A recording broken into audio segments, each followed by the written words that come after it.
শুভেচ্ছা। দেশের সংবাদে স্বাগত জানাচ্ছে সোমাইয়া সাজ্জাদ। শুরুতেই সংবাদ শিরোনাম।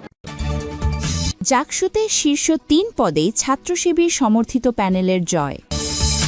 এদিকে ডিএনএ নমুনা সংগ্রহ নিখোঁজ পরিবারগুলোর জন্য ন্যায়ের পথে একটি গুরুত্বপূর্ণ অগ্রগতি। ফ্যাসিস্ট হাসিনা যে বর্বরোচিত ঘটনা ঘটিয়েছে তা পৃথিবীর ইতিহাসে বিরল, বললেন প্রধান উপদেষ্টা। জানাবো, নির্বাচন কমিশনকেও গণভোট নিয়ে মাঠে নামতে হবে, বলেছেন উপদেষ্টা এম সাখাওয়াত হোসেন। আরও জানাবো, ইসিতে যেসব অভিযোগ জানালো জামায়াত।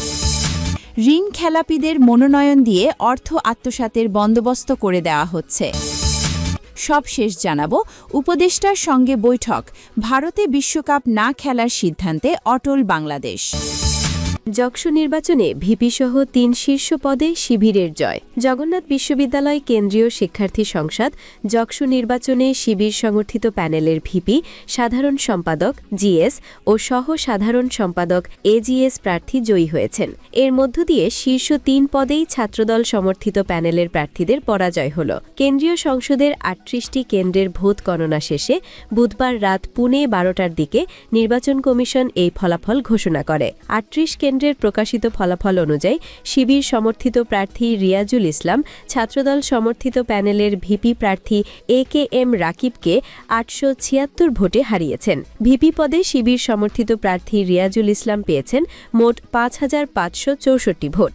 তার প্রতিদ্বন্দ্বী ছাত্রদল সমর্থিত প্যানেলের প্রার্থী একেএম রাকিব পেয়েছেন ৪৬৮৮ ভোট। জিএস পদে শিবিরের আব্দুল আলিম আরিফ পেয়েছেন ৫৪৭০ ভোট। তার নিকটতম প্রতিদ্বন্দ্বী প্রার্থী খাদিজাতুল কুবরা পেয়েছেন ২২০৩ ভোট, অর্থাৎ কুবরাকে ৩২৬৭ ভোটের ব্যবধানে হারিয়েছেন আরিফ। সহ সাধারণ সম্পাদক এজিএস পদে শিবিরের মাসুদ রানা পেয়েছেন ৫০০২ ভোট। তার নিকটতম প্রতিদ্বন্দ্বী বিএম আতিকুর তানজিল পেয়েছেন ৩৯৪৪ ভোট। প্রতিদ্বন্দ্বী তানজিলকে ১০৫৮ ভোটের ব্যবধানে হারিয়েছেন শিবির প্যানেলের প্রার্থী মাসুদ। উল্লেখ্য, এর আগে কয়েক দফা পেছানো ও স্থগিতের পর গতকাল মঙ্গলবার অনুষ্ঠিত হয় বহুল আকাঙ্ক্ষিত যকসু নির্বাচন। নির্বাচনে যকসু ও হল সংসদে ১৬,৪৪৫ জন ভোটারের মধ্যে ৬৬% ভোটার তাদের ভোটাধিকার প্রয়োগ করেন। নির্বাচনে মোট ভোটারের মধ্যে নারী ভোটার ৮,৪৭৯ জন এবং পুরুষ ভোটার ৮,১৭০ জন। কেন্দ্রীয় সংসদ ও হল সংসদ মিলিয়ে মোট প্রার্থী রয়েছেন ১৯০ জন। ৩৯টি কেন্দ্রের ১৭৮টি বুথে নেওয়া হয় ভোট। এর মধ্যে কেন্দ্রীয় সংসদের জন্য ৩৮টি কেন্দ্র এবং একটি হল সংসদের জন্য আলাদা কেন্দ্র নির্ধারণ করা হয়।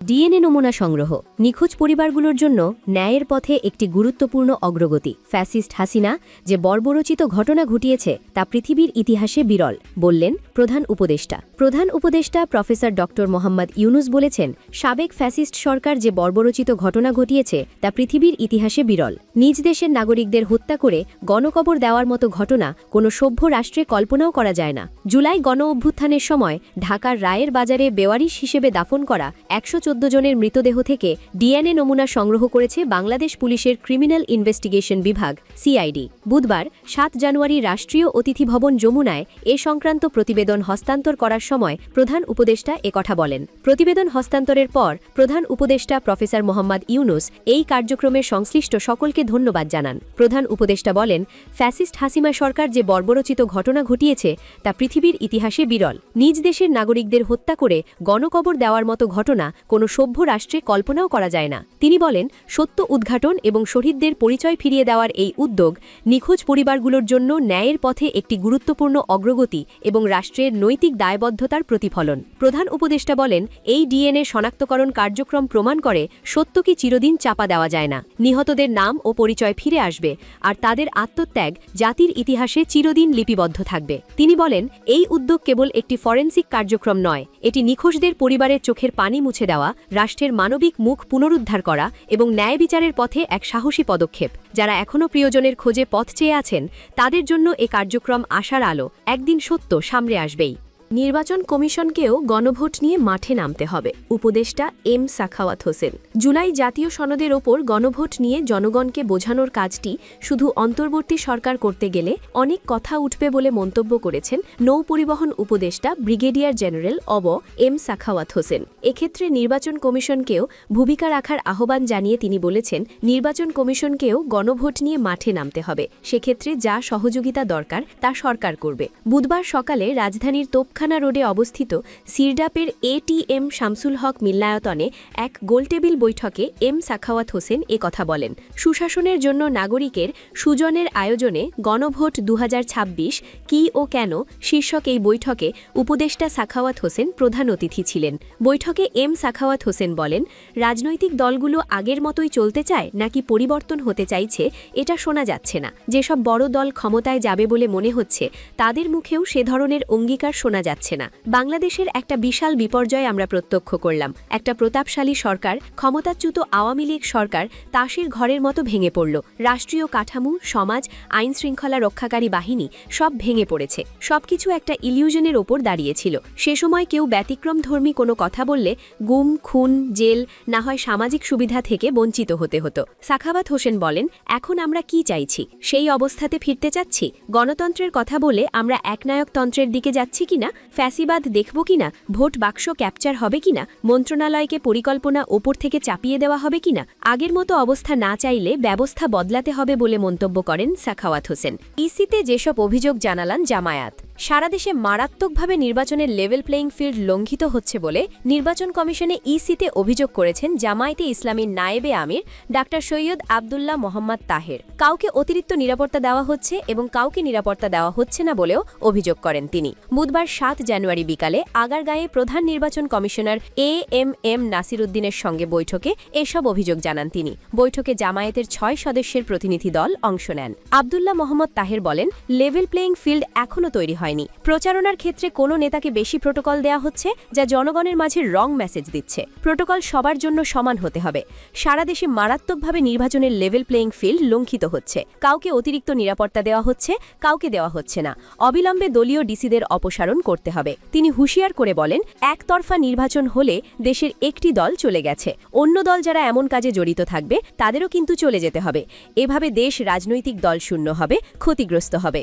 ঋণখেলাপিদের মনোনয়ন দিয়ে অর্থ আত্মসাতের বন্দোবস্ত করে দেওয়া হচ্ছে বলেছেন হাসনাত আবদুল্লাহ।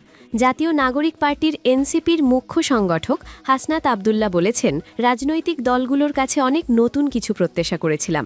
আমরা দেখলাম ঋণখেলাপিদের নমিনেশন দেওয়া হয়েছে। এই ঋণখেলাপিদের সংসদে পাঠিয়ে তারা আসলে জনগণকে কি বার্তা দিতে চায় সেটা আমাদের বোধগম্য নয়। যারা জনগণের টাকা মেরে দিচ্ছে, ট্যাক্সের টাকা মেরে দিচ্ছে, তারা সংসদে গিয়ে মূলত তাদের ঋণ যেন না দিতে হয় সেটার বন্দোবস্ত তারা করবে। তাদের মনোনয়ন দিয়ে জনগণের অর্থ আত্মসাতের বন্দোবস্ত করে দেওয়া হয়েছে। বুধবার দুপুরে কুমিল্লার দেবিদ্বার উপজেলার ফাতেহাবাদ এলাকায় শরীফ ওসমান হাদির আত্মার মাগফিরাত কামনা এবং পৃথক উঠান বৈঠক ও আগ্রাসন বিরোধী পদযাত্রায় তিনি এসব কথা বলেন। হাসনাত আবদুল্লাহ আরও বলেন, শত শত কোটি টাকা ঋণ খেলাপি আছে, তাদের মনোনয়ন দেওয়া হয়েছে। এসব দেশের টাকা, আপনাদের টাকা।